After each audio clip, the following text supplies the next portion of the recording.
hot cap. Foto jo kene sigida nani na ambi kulu jama kulu fo ka fo kawmi jo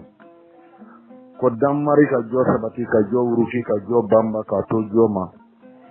kanira surala ka wolono kambulo bade kan hakili kelen won befo kan hakili sina ma be la gele ka fo nango kele farsugo la kele ke mbamuru la kele te marfa la kele te hakili na kele wa awni ma te nywana de o ga donga nogo bola ana ma si te nywana semindi ika maya safe mimi ki ika maya blasre ika maya dilone menina awni we kadata on te ma ka kololo kele la ye on na le do kunde no fe kozi ko de ka don mande du gulo ka kan nogo bola peu kwante ya ma ka kololo kele la ko wuyangile undo revolutionnaire revolte londo ngawlu ma revolte ma kama de olu revolte londo système de kama kadaka ambe duguma mogo ya mina kajiye de on tagu saban safe kuto an safe kan loje duguma kwanga to duguma ku loje safe oni wulo fin te yugon to tola o min fora ni so libola kanga fanda la kwanda kunye duguma mogo ya de wakara mogo ta fo so ko jama kulu bado de jele me ka ba ma be wulo fina akun fa ku anda kun to e kadaka kita ona yele mana ka keta bi o kana bani la fe to igado ko so ne sare so duguma wani so fe duguma karamo imanyo na ide suna be so safe ando kulu jama khulufu ka fo kam ko do kena gidan nani naka ando na karamo bloko no ando nani kulu kandigi ga ya more damana benge karamo ban fo ko ne ana corona do ko professeur morbo gindo karamo sedu chamu babi ton kulu bali mande masa ko jatti isa kulu bali fabre samake ko no ko kulu sama ka se simplement ko ma ko koma ga la nyema fo ma kele di ma fla ni jama foli kaka o ma ne de ya bega ko ma be la jere fu ka da ka ma ani aka wati ka fu aka chefri la ani aka wuli ka jo ka fo wolo fingela do re ngo wolo fingela do war ni kelete to ba ni kelete joro ni kelete ayi karamo ga mi se kan yire bo ara ko na o kelete da kun fere ge ro ka ta da kun ka ta wato ko woni solido maka na sigara ina to lemba kono sena kando na ambolo la kulumado andala kulumado awo kadata awon yelle murutu ke min ti so anga keneka amma to so ye mina wa anyira bulo hadili ma ira ti ga min dugo hadili mana ko ka danga yeli ma amma foko ya kiyede ango ka danga yeli ma balma muso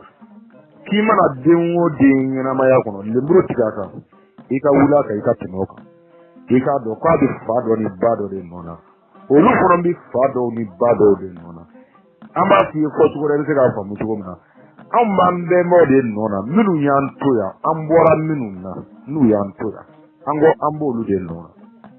iko mo morbani yaka iko mi kontro na mo sa olu ya de mo ya ambi ya olu de mo mo mage dan fen wala yo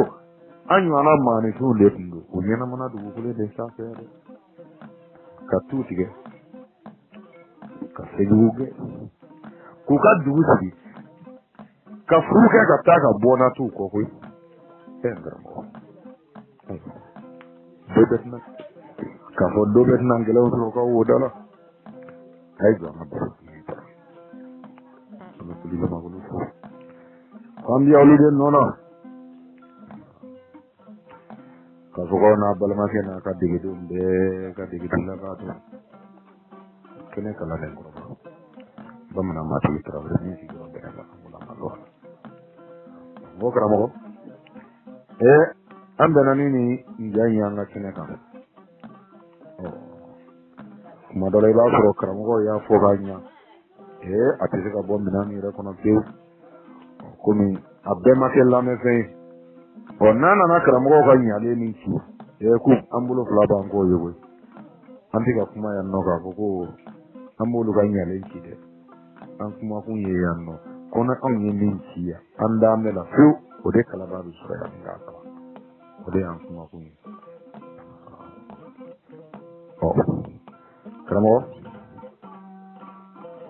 ako kuna ye nunu le kwanga fo kwamba de ndo ako na ye nunu le kanga fo kwangulo fi yondo ako ko bana be nunu le la kwanga na fereke ka surake ako nunu le ko kali nunu tobotoli de an ka wajibi nyana maya ni kono ka daka ando do karamo ako anga fere ni amti ka sene nunu le kere fe chugo na ayo tiga nguru la kuma bate ba be ka bolisi ka bidiri o karamo ye ni me ko ni karamo ngi re ni me ko ni avec le barade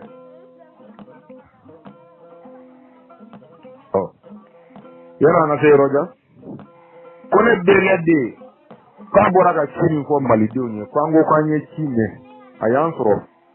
suwan kemeni suwan tanduru na haya fulo amabo ala zede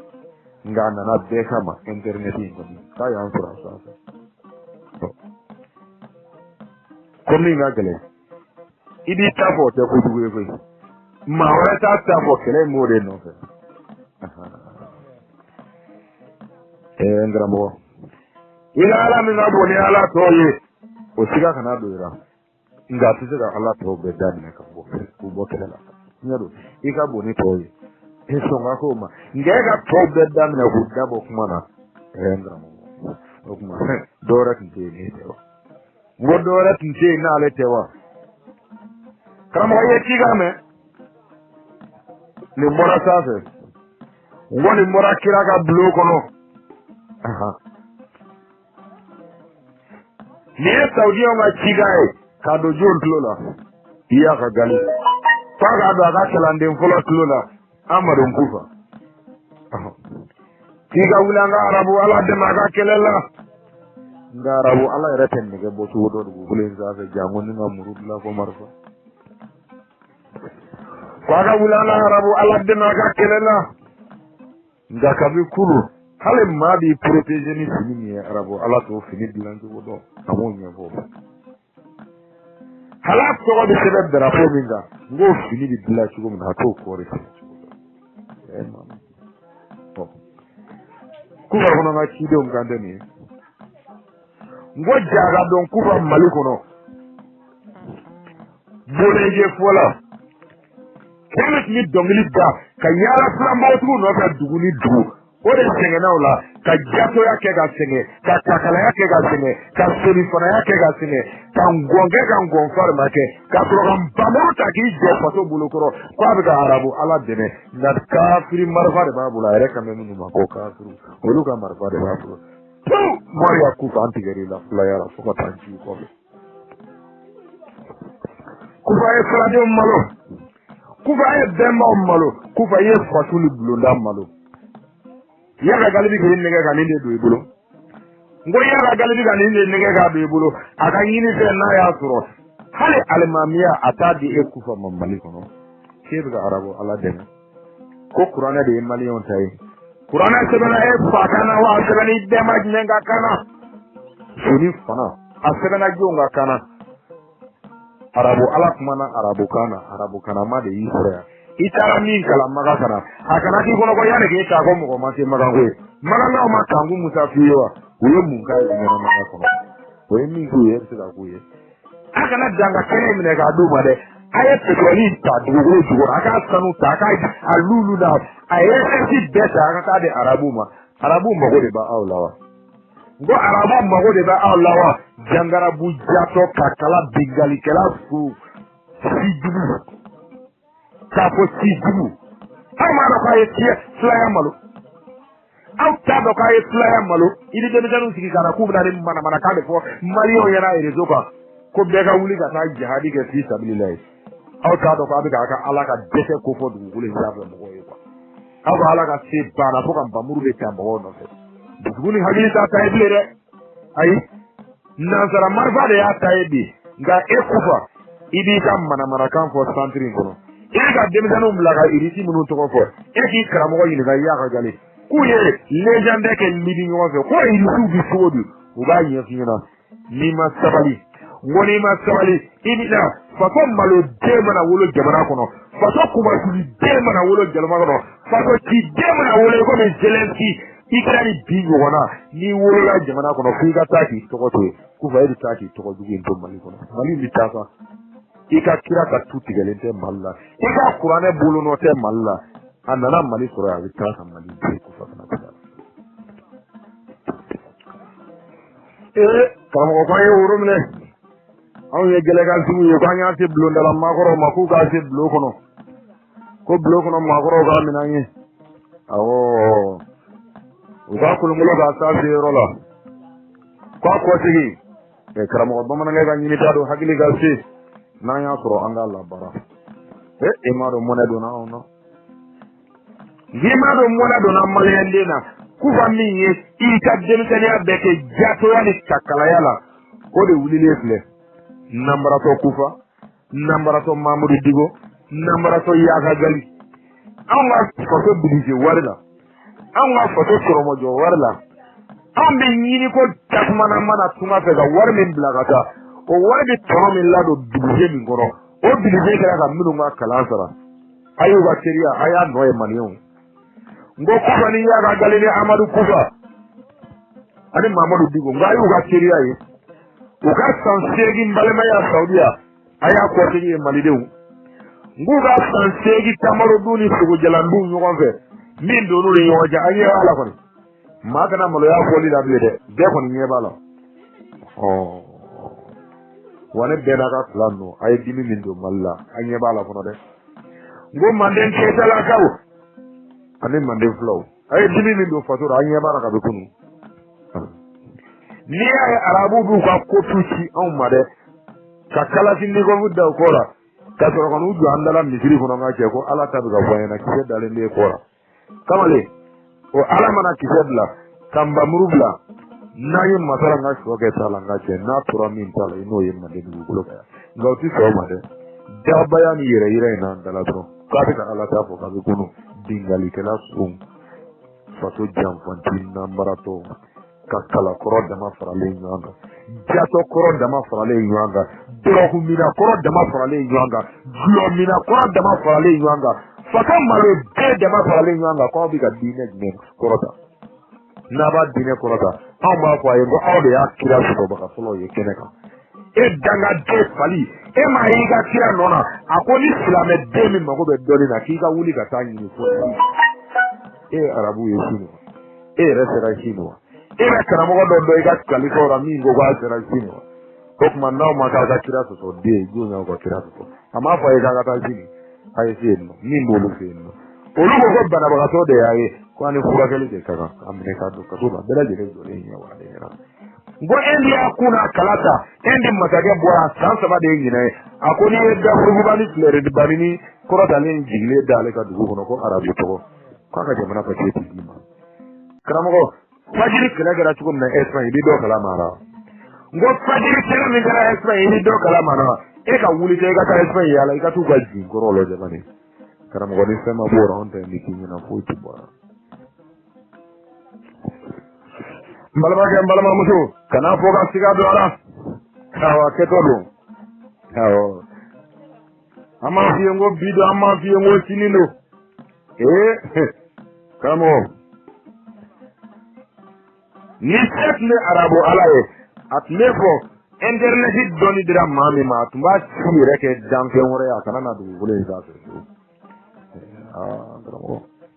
suran 100 ni suran 15 na haya fɔlɔfɔlɔ yɛrɛ daminɛ yɔrɔ n k'a nana bɛɛ kama de k'a fɔ kufa n'o tɛ kuma da tun t'anw ye anw ka se ka kuma ye o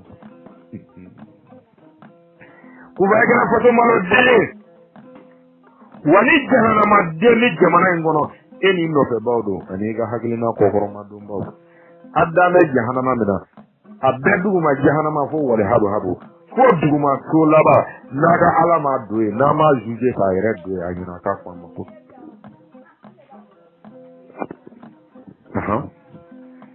kuma ne alfa bore bare ma doe juje ma be kuroye kuma woni lai ko ma kalima doe kana sigara mi sigi juje maka woni usmana sogoto ma doe sogoto ikana sigara sew tamale sigi mi ga juje maka kana sigara de nama samure kono sew kuba ikana sigara mi sigi juje maka wa kuba nama yara gali jologola ma don do o jahannama kono ngo melegote aga danza woro na tinun de melegoye namo lu bela jele mina jole yana ka sigi juje maka ka ma ko yare bitu ma ko kono mu yani hagile made ngani ya kalando mbe ka kalande laba mbe ka kuma ita kana sigara de kuba ne ma doye mama digo ma doye no disane Maria wariga na dala no ala ko kaye tuto petit ke jabo torana jahannama dem fo le blina ne mali jahannama dem fo le blina kana sigara to fato jam fa de nu wolo la buka fato malo de nu wolo la fuko malo ya kele te fato kuma tuli de mo wolo la fato kono fuka fato ko kuma tuli ko kele ke fato jam fa ti mo na wolo fuka fato jam kuva iga demisanu kumana de iga demisanu kumana na kuma bate ko ba ku kuva laisha kumar tali ni ngega dede ama de ni ngega dede alhamdulillah illa woni ni tumanya na boss itma turo samuri kilenga kalfa ga chawulo finani moperuye akashani alimamu ye kuva ni tumanya na boss itma turo alfa buri bari no ga siya kante ni tin kan wara fo fara bina bi kun bai ka da kuma ne kuma yana boss ituma ga laisha umar kal ga gouverneur from Mali ar raison cercle arnu suma bela jere ko no bi ku fani tan na mo idan itleni ne den ga fi se mo ina na fa ita ka te ku fani dan na mo wani ke to te fono arabu hadina min dila arabu ga ko ya korotali min dila arabu ga nyena ma ya yetugo min do ne li hagili kono ku ba idare mbela jele dlo bi boka da fatwe mo na metala ka ke leki ki kara mo ni na bani ko liban janjo kera chugo di eka ya ga gali ni na bani ko liban janjo kera chugo di libane mulu hadisa flo buru yalala arabu mu ko ba zirin ta dro ka to da fani yoro de ko kira ko ti o de mami chele me ka yala kufa mamuru ya namara blagnya kono ku fato jona e kenekse je ga mawre te libane o de ko ku fato wele ko beruti sirdazu ko aljina so min ka de so baby ko ya jo je kono beruti ko ba kalama be mo ko bi si ga mo bi kono beruti si ga ile ga so ko kwante beruti ka pale ko ngalo to da magala ngalo mi se ga arabo ala de deme jini bo ni si ne tasmati ka beruti lo de ega ya ga gali ni ga ka mi beruti ke kuma na ko ni beruti ni de ko ko lo de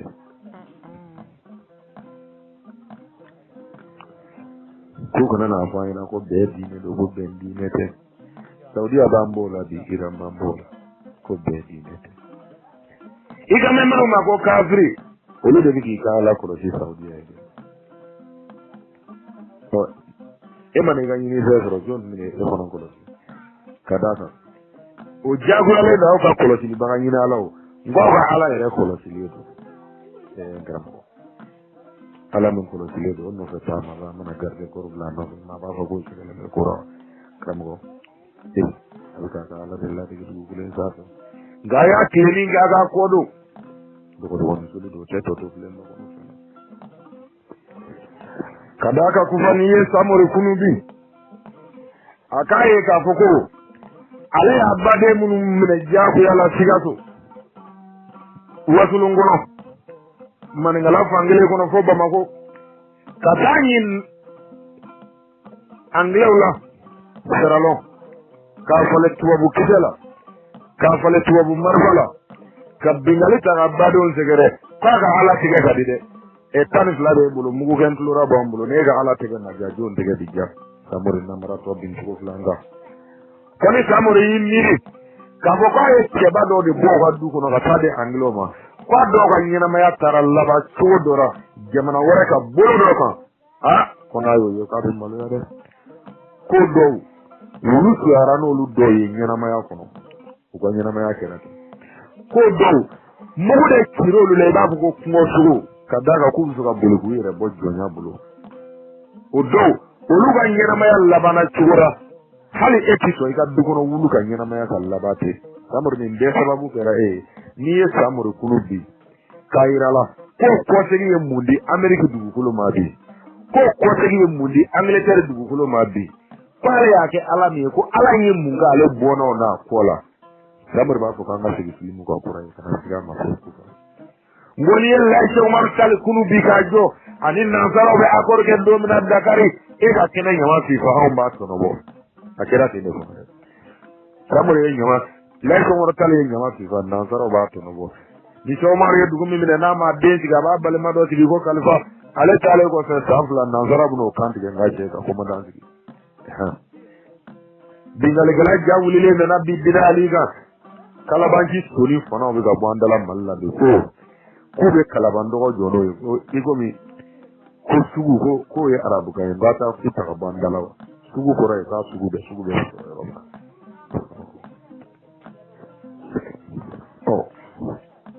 kuba samurim laito mortal mi miri kai ni barabba mi len nansaro ye tono mi mbala ale so mor bono be ayoro jine nabi nansaro ye mu wala ni man don daga bono segere bu yoro do la ñu wona bu ni wonje ama fo ko madola ngo foy way bona sama ne de min minisale de ka ke wala la foy ama fo ki sali ko way bo ga defo dongo no keram mande mi guri sabe o te arabu jiri de ko arabu chogorma do ko hale arabu musogorma do ko hale arabu demje do to kirala ko ta irane ko ambato ala ne kira ko manga to arabu chogorba ni musogorma ano kele ngana sa ngadu ko na be ni de kuma an fa ira ida ko konga alima mitkanis la kodi anga ya to la kodi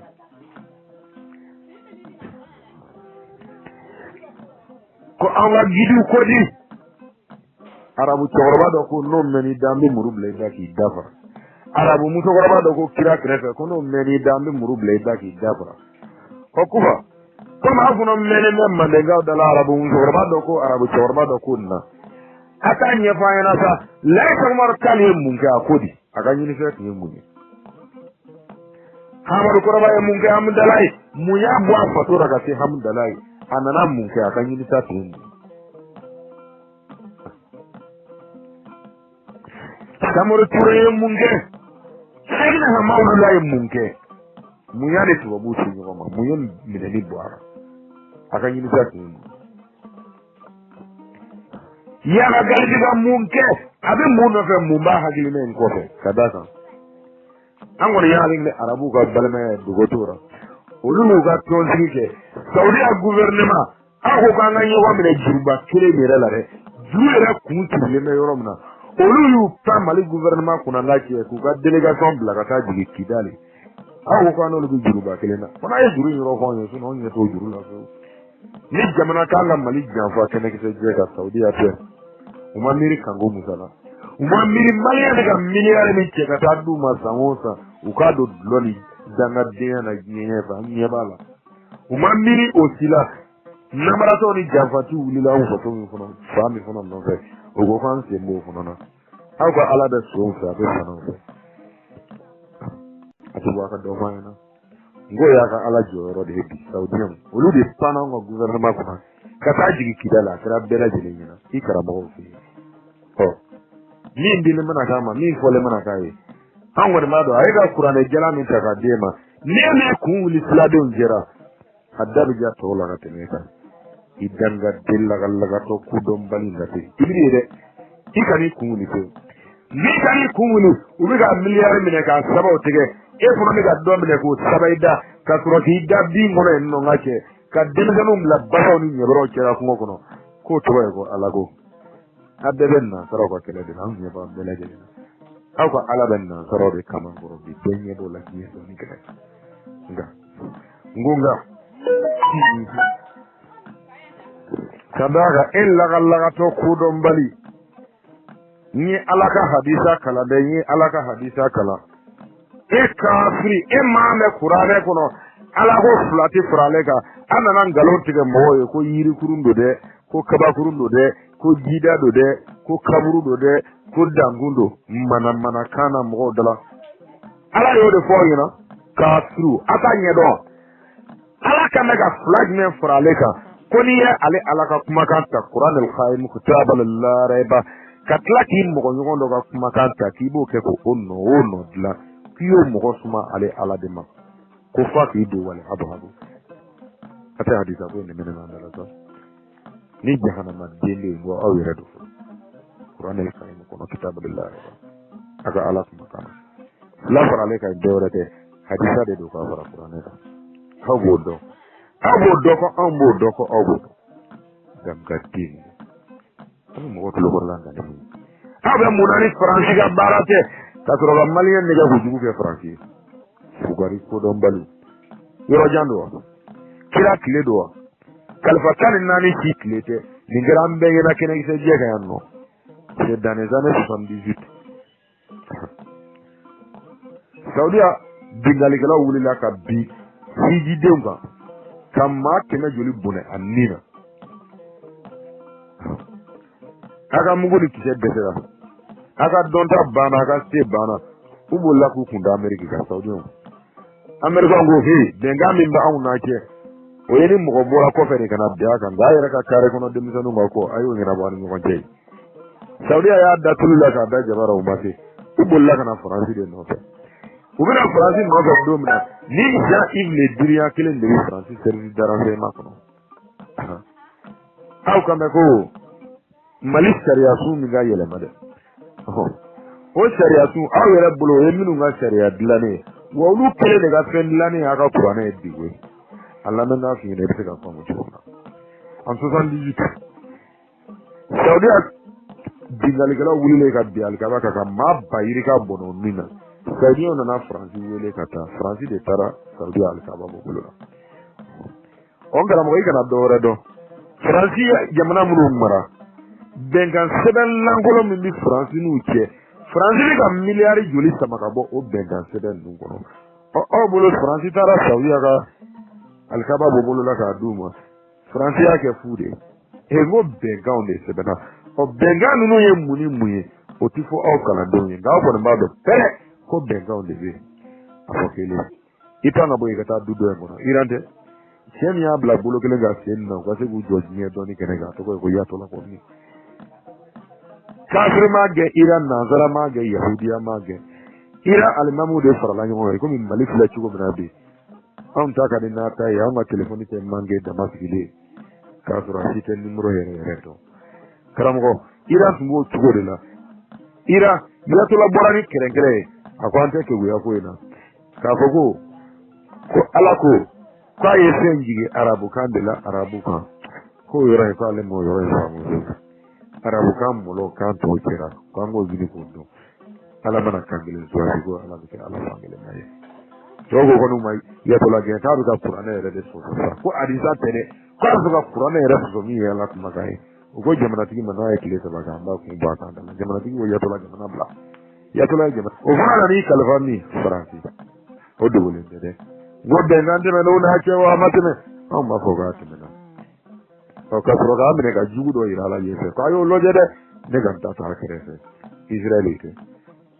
semi mak aga ala sira israeliye aga ala bisra feniye te ka ko nani ta ko di israel ma bom nucléaire ko intercontinental nani faransi de di israel ma ayne mi da ka ci arabu ci ka ce ka barake arabu ala te ma ba bisrande Nava bisama ay fenda irala Israel is lehera mu baate kono bi France kele no aw jugu o ye France aw yi o ye France aw ka doni ta o ye France aw ka na fulo mara o ye France a tori ye France a jigi ye France ka so na fonni na dugu ya ko aw ka fɛn kɛlɛ ta ye faransi ye a b'o fɔ denmisɛnninw ɲɛna minnu b'u mɔ muso k'i lajɛ n'i n'o sera anw ma 115 haya fɔlɔ in sanfɛ n'i m'a kunu i b'a fɔ an ma karamɔgɔ i b'o kunu dɛ ayi kana sigiyɔrɔ i kana tɛmɛ kɛyɔrɔ n'i m'o kunu dɔwɛrɛ la an bɛ dɔ yɛrɛ la kɛnɛkisɛ jɛ i n'a kunu ka bɛn ma awɔ ni igiranikɛla in n'an kɔrɔ koyi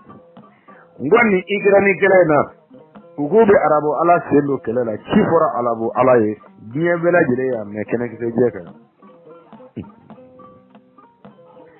kɛlɛ wulilen lamɛrikaw tun bɛ fɛ k'a dɔn n'i y'a sɔrɔ irisiw mago bɛ nafolo la n'a cɛ u ko lamɛnw ma a ye taa fɔ saudiɲɛw ka 5,000,000 fara u ka bɔta kan warimuguba min fana bɛ saudiɲɛw bolo waati la an b'a fɔ saudiɲɛw ma k'a ye taa marifa commandé irisiw bolo n'u girinna o marché nɔfɛ dɔrɔn o kɔrɔ ye u bɛ kɛlɛ nin na u mago bɛ wari la ye Anglo ka Boris Johnson wulila a y'i kun da Saudiya kan a taara fɔ Saudiya masakɛ a ko n'i ma 5,000,000 fara i ka bɔta kan a ko ne bɛ malo n ka fanga bɛ bin ayiwa a ko baasi tɛ nka ko min bɛ diɲɛ da la sisan komi a dogolen tɛ maa si la bɛɛ n'i ka fɛɛrɛ don o tuma a to n fana ka n ka fɛɛrɛ dilan n tɛ se ka accord d'i ma fɔlɔ nka i jɔ n ka n ka fɛɛrɛ dilan n'ale taara commande kɛ irisiw bolo n'u irisiw ye commande nin passé donc a bɛ se ka pétrole feere désordre la irisiw b'a fɔ k'a bɛ ka kɛlɛkɛminɛn san ale bolo irisiw tɛ se k'u imposer a ka marché la tugun kɔ k'a fɔ k'a bɛ ka dɔw dɛmɛ kɛlɛ la ou bien a tɛ ka dɔw dɛmɛ ale ta bɛ kɛ dɔrɔn marché baw tantanni ye kɛlɛ kɔnɔ Saudiya petini y'a ka saki fa a ye fankelen kɛ dolari ye ka fankelen kɛ sanu ye i komi Rome masakɛ bulon kɔnɔna kɔnɔ yɔrɔ 32 i kun fa la dewu k'i kun da irisi la kan a jiginna irisiw ka masakɛ n balimakɛ i yɛrɛ b'a dɔn ni jogo min ye a filɛ ka tabalijan don ni ɲɔgɔn cɛ a ko n balimakɛ a ko i ni sɛnɛ fédération irisila dugukolo ka irisila masakɛ ka bulon kɔnɔ i bɔra i ka so i nana i ka so ni min natɔ sɔrɔ juguman na an t'a ɲini u b'i taatɔ sɔrɔ k'i ɲuman bɔ an fɛ yan k'i ka denbaya ɲuman sɔrɔ hɛrɛmugu ni baden la a ko i ni sɛnɛ ko dɔ di Saudiya masakɛ ko juguman tɛ n'i y'a ye n seri fɛ n fana diɲɛ ɲaaminen don sisan n fana mago bɛ kɛlɛkɛminɛn dɔw la koyi ko kɛlɛkɛminɛn n mago bɛ n bɛna san ba k'i bolo kɛlɛkɛminɛn na o fana ka jan to n yɛrɛ la kɛlɛkɛminɛn kɔrɔw a ko n balimakɛ i n'an bɛ kɛlɛkɛminɛnw san ka t'i yɛrɛ kɔlɔsi ka bɛn kɛlɛ de ma kɛlɛ min daminɛna diɲɛ kɔnɔ wa ou bien ni kɛlɛ in banna kɛlɛ wɛrɛ de ɲɛ sigitɔ don i bolo ɲininkali kɛlɛ min bɛ diɲɛ kɔnɔ bi o dogolen tɛ mɔgɔ la i bɛ fɛ ka kɛlɛkɛminɛn ta ka t'i ka dugu lakana ka bɛn o kɛlɛ de ma wa ou bien n'o kɛlɛ in banna e hakili bɛ kɛlɛ wɛrɛ la diɲɛ kɔnɔ k'o bɛna wuli bilen wa ni e n'o de ɲɛ sigi wa ko ni ne don dɛ n'i bɛ ne ka kuma mɛn i b'i ka sanu ta i b'i ka wari ta i b'i ka kuranɛba d'a sanfɛ i b'i kun n'a kala ta i bɛ t'i sigi faso la i b'i dabɔ nin kɛlɛ in na i kun ka dɔgɔyara i ka jamana kun ka dɔgɔyara i ka se kun ka dɔgɔyara i ka dɔnni kun ka dɔgɔyara i kɔsɛbɛyɔrɔ yɛrɛ kun ka dɔgɔ nin kɛlɛ la n'i m'i dabɔ nin na i b'i faso kɛ tumu ye k'i sigi dɛ n ko a y'a ka minɛnw ta i b'a fɔ suraka jakuma bɛ ɲɛna ka t'i ɲɔngiri i b'a sigi i b'a fɔ ko filala so n b'a ɲɔngirilen filɛ diɲɛ bɛɛ lajɛlen ɲɛna i b'a fɔ filala misigirila so i ɲɛ b'o la kɔni n'i ɲɛ b'o la kɔni karamɔgɔ ne y'a f'i ye n ko a ko ala tɛmɛ dɔn a bɛ siran min sitanɛ jɔlen filɛ n'a y'i kɔgɔ da la a b'a si datugu bɛɛ lajɛlen jɔlen ɲɛna i ɲɛ b'a la kɔni aw de ye wali cogo in da la cɛ ma ka se wolo la nka komi a bɛ se kalaban dɔgɔjɔ la an bɛɛ bɛ nin dɔgɔjɔ ɲɔgɔn nɔfɛ wa n b'a f'i ye maa si tɛ fili i ka san fɛn na dɔgɔ in kɔnɔ maa kana fili k'i ka nɛrɛ to sɔngɔ don datugu la dɛ ko a sɔngɔ tɛ don tulu la habada kɛnɛ in kan yan nɔ bɛɛ n'i nafɛ don ji falenna bɛɛ kɛnɛ kan coiffeur law be kenega ako ko ga bede arabu alama ne reta do tiya min turata no mi dambe gata arabu yama atura do ne aba ko arabu ko do de ka to ko shi handa no wora da ko no dungodo aka ala bi sirab law do ne mo bi dungata fuye di ke saudiya ka ko ne bo ka dagi yoro be sona dugugulo yini na ga do ga dugugulo ka korolo nguba odo atige son ibile de mo ba ja ku ya de kramo abbi yoro to mo bede ikire ina ngata ba nini reini kana sigara mi ngulo bichi au munu ya bi ke ba we de ngo au do labanju ko waju abubakar labanju ko ye au do labanju ko waju badra ali labanju ko ye usmana su ko ngulo ga bla dinga kono surgo ni duwa ba au do su du ko kono kana sigara to nega de tewa ni le arabo ala bulo ko de be shetan kono bulo kan ni ko mi ligi dugo bi o doni do kene ke je ba hawo ko mi le dugo din dugo la bi e ko doni do kene ke je kan hawo kwani shetan be tan ni ngai yenfe kadaga shetan ko ko ka de muso munun di hadama na duma ko le shetan de do ko dioro la ko fugamba muruta na ko alega kuma ga de ka na bori jiya ka ko jiya jole fla ale jole fla di an na kene ke je ka setana ere jole fla ni me boli ka dugo la ko jiya ne bolo tara mo ga sira bla de anata ngwa sira bla de anata anya bua yana ngwante ya kololo kelela onte kololo kelela ye on be ko jure no so sikem de ambla ko na kele se sikem de auté ai au blana de ko auté danse de au blana de ko au blanson de au blana de ko au wa blana ka min do hagilla kasika fo yo ko tiye wore bo safe e ko wati jo wati de ba kede ke wati ba kede ko au do bono wa dugo abona ya la dugo hole safe ne to rek ya mamudu dugo ay dem sonu bla do gudda wa biya ko ni dugo na tala ble kungo kono mo yu ka bele ya sama na ke ni fura simi kana mali dugo ko nga ke mi kana ko jamana wore dente aka na ke jamana wore de ne mali wondo ne tani mali ya ke tani mali ya ke